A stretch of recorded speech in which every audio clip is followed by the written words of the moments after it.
जय श्री श्याम। आप सभी भक्तों को मोक्षदा एकादशी की हार्दिक शुभकामनाएं।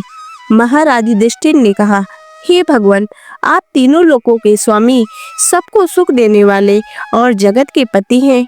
मैं आपको नमस्कार करता हूँ। हे देव, आप मेरे संशय को दूर कर मुझे बताइए कि मार्गशीर्ष एकादशी का क्या नाम है।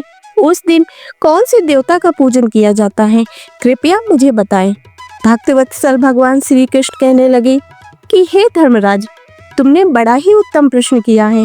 इसके सुनने से तुम्हारा यश संसार में फैलेगा। मार्गशीर्ष शुक्ल एकादशी अनेक पापों को नष्ट करने वाली है। इसका नाम मोक्षदा एकादशी है। इस दिन दामोदर भगवान की धूप दीप नैवेद्य आदि से भक्ति पूर्वक पूजा करनी चाहिए। अब इस विषय में मैं एक पुराणों की कथा कहता हूँ। गोकुल नाम के नगर में बैखानस नामक राजा राज्य करता था। उसके राज्य में चारों वेदों के ज्ञाता ब्राह्मण रहते थे। वह राजा अपनी प्रजा का पुत्रवत पालन करता था। एक बार रात्रि में राजा ने एक स्वप्न देखा कि उसके पिता नरक में हैं। उसे बड़ा ही आश्चर्य हुआ। प्रातः हुआ विद्वान ब्राह्मणों के पास गया और अपना स्वप्न सुनाया और कहा, मैंने अपने पिता को नरक में कष्ट उठाते देखा है। उन्होंने मुझसे कहा है कि हे पुत्र, मैं नरक में पड़ा हूँ, यहाँ से तुम ही मुझे मुक्त कराओ। जब से मैंने ये वचन सुने हैं तब से मैं बहुत बेचैन हूँ। चित्त में बड़ी अशांति हो रही है। मुझे इस राज्य धन पुत्र स्त्री हाथी घोड़े आदि में कुछ भी सुख प्रतीत नहीं होता। मैं क्या करूं? राजा ने कहा, हे ब्राह्मण देवताओं, इस दुख के कारण मेरा सारा शरीर जल रहा है। अब आप कृपा करके कोई तप दान व्रत आदि ऐसा उपाय बताइए जिससे मेरे पिता को मुक्ति मिल जाए। उस पुत्र का जीवन व्यर्थ है जो अपने माता पिता का उद्धार न कर सके। एक उत्तम पुत्र जो अपने माता पिता तथा पूर्वजों का उद्धार करता है, वह 1000 मूर्ख पुत्रों से भी अच्छा है।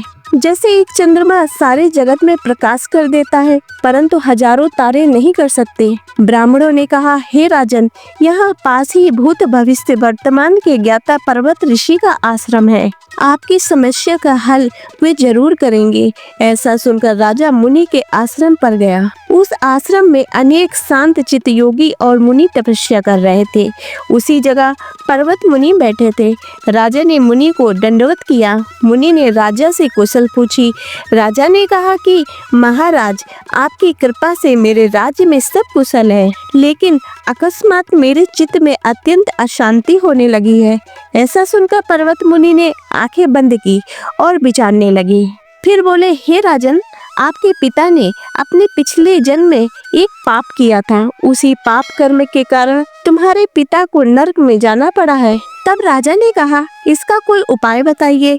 मुनि बोले, हे राजन, आप मार्गशीर्ष एकादशी का उपवास करें और उस उपवास के पुण्य को अपने पिता को संकल्प कर दें। इसके प्रभाव से आपके पिता की अवश्य नरक से मुक्ति होगी। मुनि के ये वचन सुनकर राजा महल में गया और मुनि के कहे अनुसार कुटुंब सहित मोक्षदा एकादशी का व्रत किया। इसके उपवास का पुण्य उसने पिता को अर्पण कर दिया। इसके प्रभाव से उसके पिता को मुक्ति मिल गई और स्वर्ग में जाते हुए वे पुत्र से कहने लगे, हे पुत्र, तेरा कल्याण हो। यह कहकर वे स्वर्ग चले गए। तो बोलिए जय श्री हरि।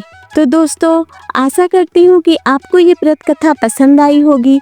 यदि ये व्रत कथा पसंद आई हो तो इसे लाइक करें तथा चैनल को सब्सक्राइब करें।